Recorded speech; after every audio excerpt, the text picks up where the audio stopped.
Dear viewers, हमारे दृष्टि PCS channel पर अब से हर रोज शाम 6 बजे राज्य विशेष करंट अफेयर्स देखना न भूलें। धन्यवाद।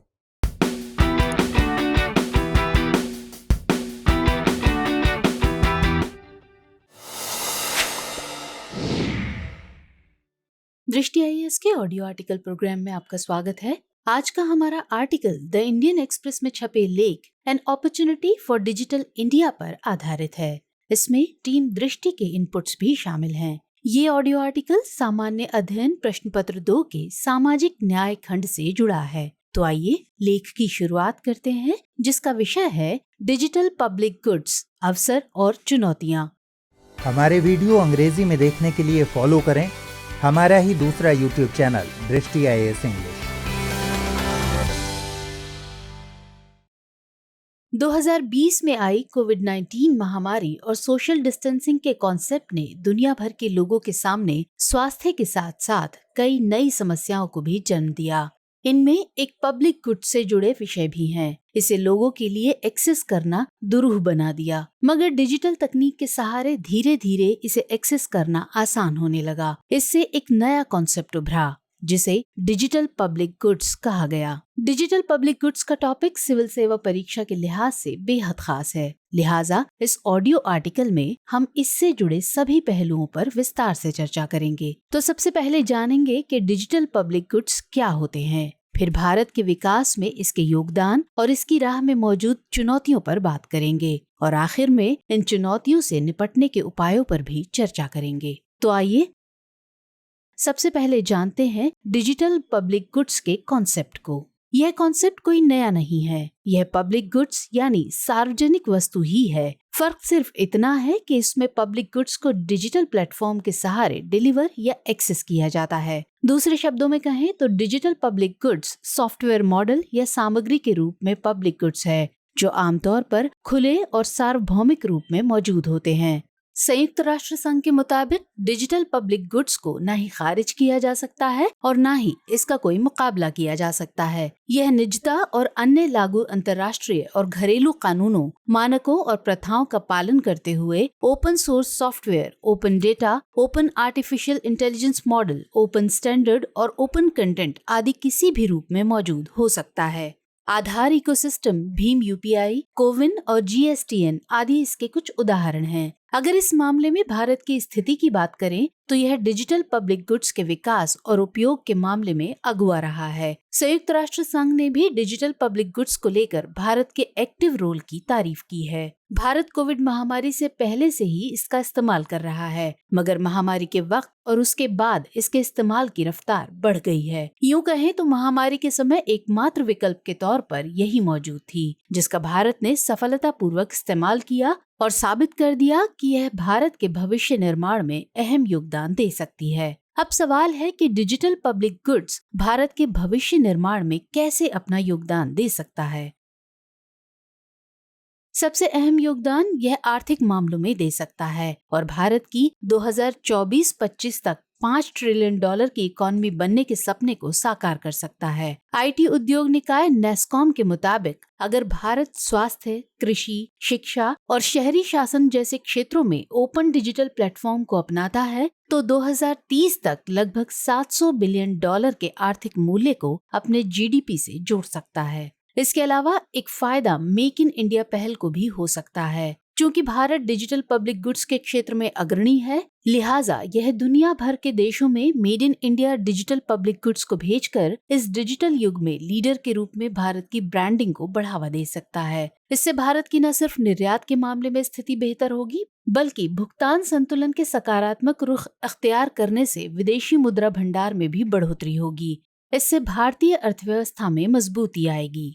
अगला अहम रोल यह कूटनीतिक मोर्चे पर निभा सकता है। अगर भारत डिजिटल कूटनीति का इस्तेमाल कर भारत में विकसित डिजिटल पब्लिक गुड्स को दुनिया भर के सैकड़ों उभरती अर्थव्यवस्थाओं तक पहुंचाता है तो एक तरफ यह भारत को इन देशों के साथ संबंधों के निर्धारण के लिए नया आधार मुहैया कराएगा, तो दूसरी तरफ यह चीन के बेल्ट एंड रोड इनिशिएटिव पर रणनीतिक और प्रभावी बढ़त हासिल कराएगा। एक भूमिका यह सामाजिक क्षेत्र में भी निभाएगा। यह न सिर्फ शिक्षा के क्षेत्र में बल्कि मेडिकल और बैंकिंग जैसी सुविधाओं के मामलों में भी अभी के मुकाबले ज्यादा कारगर साबित होगा, क्योंकि एक तो इन क्षेत्रों में डिजिटल इंफ्रास्ट्रक्चर को लगाना आसान और सस्ता है, तो दूसरा इसका इस्तेमाल करना भी अधिक कारगर और आसान है। उदाहरण के तौर पर एक अनुमान के मुताबिक पूरे देश के लिए भौतिक बुनियादी संरचना के मद्देनजर एक हाई स्कूल लेवल पर ओपन सोर्स आधारित ऑनलाइन शिक्षा के लिए बुनियादी संरचना मुहैया कराने की लागत 2 किलोमीटर की उच्च गुणवत्ता वाली सड़क बिछाने से कम आंकी जाती है।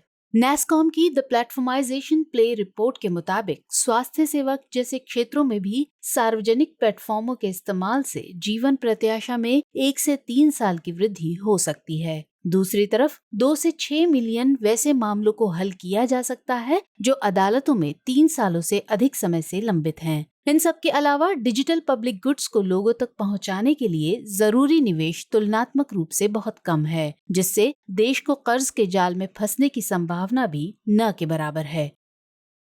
इसके अतिरिक्त बंदरगाहों और सड़कों जैसे भौतिक बुनियादी ढांचे के विपरीत डिजिटल पब्लिक गुड्स के प्रभाव और लाभ कम समय में ही देखे जा सकते हैं। यह न सिर्फ नागरिक सरकार बाजार इंटरफेस को पारदर्शी बनाता है और दक्षता प्रदान करता है, बल्कि किसी भी सेवा के लिए नागरिकों द्वारा इंतजार करने के समय को भी काफी कम कर देता है। उदाहरण के तौर पर पासपोर्ट, पैन कार्ड और ड्राइविंग लाइसेंस जारी करने के मामले को ले सकते हैं। इससे इन सेवाओं की उत्पादकता और दायरा दोनों बढ़ते हैं, जिसका इस्तेमाल आबादी के बहुत बड़े हिस्से को कवर करने के लिए किया जा सकता है। इन सबसे बढ़कर यह सबसे प्रभावी रोल तकनीकी क्षेत्र में निभाएगा। एक ओर इसकी वजह से तकनीक का विकास होगा, तो दूसरी ओर इस तकनीक के दिन प्रतिदिन अधिक इस्तेमाल से डिजिटल अवेयरनेस और पहुंच बढ़ेगी और तकनीक की नई परतों का तेजी से निर्माण होगा। उदाहरण के लिए हाइपरटेक्स्ट प्रोटोकॉल को ले सकते हैं, जिसने विश्वव्यापी वेब बनाया। फिर इसके बाद ब्राउजर बना, जिसने दुनिया भर में वेब को नेविगेट करना और आसान व लोकप्रिय बना दिया। इसके अलावा इसकी एक बड़ी खासियत ये भी है कि ये समय बीतने के साथ डिजिटल पब्लिक गुड्स के इंफ्रास्ट्रक्चर के मूल्य में बढ़ोतरी होती है, जबकि भौतिक बुनियादी ढांचे के मूल्य में ह्रास होता है।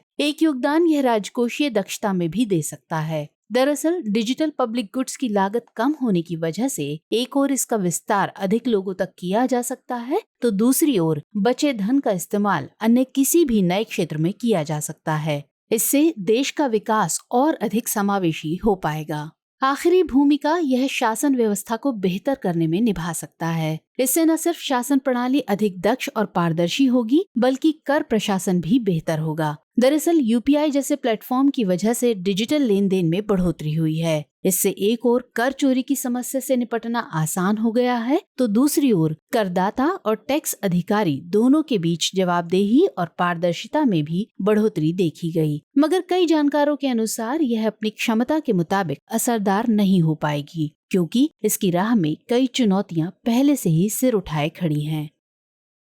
अब सवाल है कि डिजिटल पब्लिक गुड्स की राह में आखिर कौन कौन सी चुनौतियां मौजूद हैं। तो सबसे पहली चुनौती डिजिटल तकनीक की पहुंच की कमी है। दरअसल भारत विकासशील देश है, लिहाजा इसके लिए देश के समूचे हिस्से तक डिजिटल तकनीक को पहुंचाना आर्थिक लिहाज से एक बड़ी चुनौती है। इसके अलावा भौगोलिक रूप से रिमोट और दुर्गम इलाकों में इसकी पहुंच सुनिश्चित कराना भी भारत के लिए आसान नहीं है। इससे इतर एक चुनौती इंफ्रास्ट्रक्चर गैप से जुड़ी है। एक और डिवाइस, बिजली, टेलीकॉम, सर्वर व डेटा सेंटर जैसे हार्ड अवसंरचनात्मक गैप मौजूद हैं, तो दूसरी ओर सॉफ्ट इंफ्रास्ट्रक्चर के तौर पर डिजिटल प्लेटफॉर्म, उस पर उपलब्ध कंटेंट और वैल्यू चेन आदि में नीतिगत और कानूनी कमी भी मौजूद है। यह डिजिटल पब्लिक गुड्स के एक्सेस को दुरूह बनाती है। एक समस्या डिजिटल प्लेटफॉर्म के मालिकाना हक को लेकर भी है। असल में डिजिटल प्लेटफॉर्म की दुनिया में कुछ चुनी हुई कंपनियों के हाथों में ही 3/4 से अधिक मालिकाना हक है। इससे डिजिटल दुनिया में इन कंपनियों का वर्चस्व स्थापित है। लिहाजा इस बात से इनकार नहीं किया जा सकता है कि इनके द्वारा पब्लिक डेटा का मिसयूज कर इसका इस्तेमाल आधुनिक हथियार के तौर पर किया जा सकता है,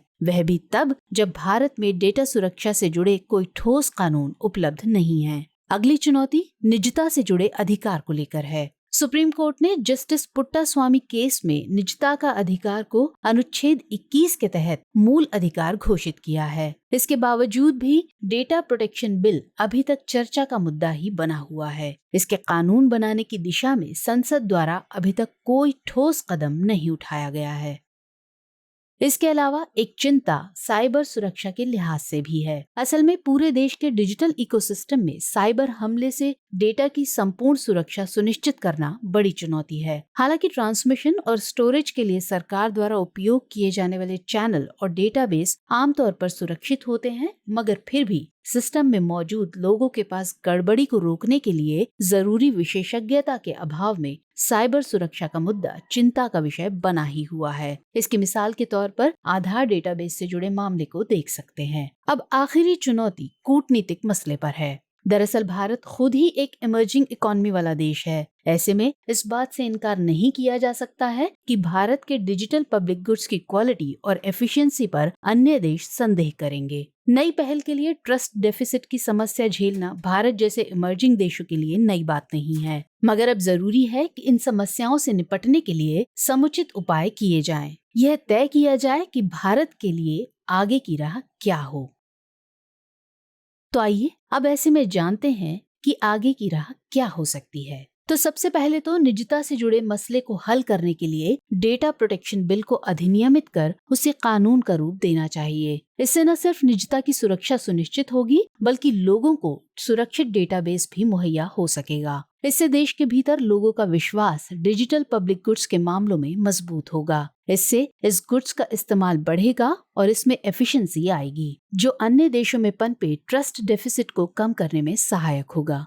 इसके अलावा एक प्रावधान ये भी होना चाहिए कि इसका डिजाइन नागरिक केंद्रित और समावेशी हो, न कि प्लेटफॉर्म या सरकार केंद्रित और भेदभावपूर्ण हो। इसका फायदा ये होगा कि इसे आखिरी छोर पर मौजूद लोगों तक समावेशी तौर पर पहुंचाया जा सकेगा। साथ ही एक फायदा ये भी होगा कि इन इकोसिस्टम को अधिक से अधिक अपनाने और लंबे समय तक बनाए रखने में भी मदद मिलेगी। अगले उपाय के तौर पर होना ये चाहिए कि संयुक्त राष्ट्र महासभा में पब्लिक डिजिटल गुड्स के कोऑपरेशन और कनेक्टिविटी के लिए उठाए गए प्रस्ताव को अधिक तर्कसंगत, व्यावहारिक और समावेशी बनाया जाए और इसमें अधिक से अधिक देशों को भागीदार बनाया जाए।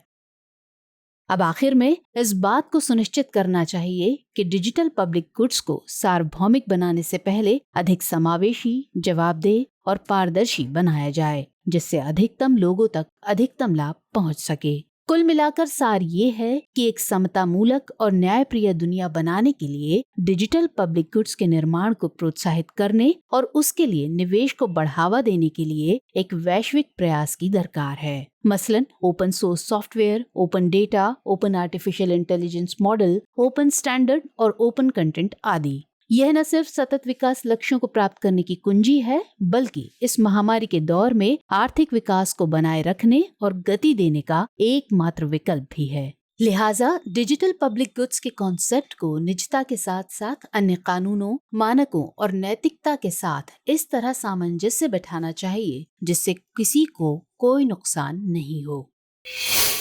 तो आइए अब बारी है आज के सवाल की। डिजिटल पब्लिक गुड्स से आप क्या समझते हैं? डिजिटल पब्लिक गुड्स भारत की आर्थिक सामाजिक जरूरत है, समझाइए।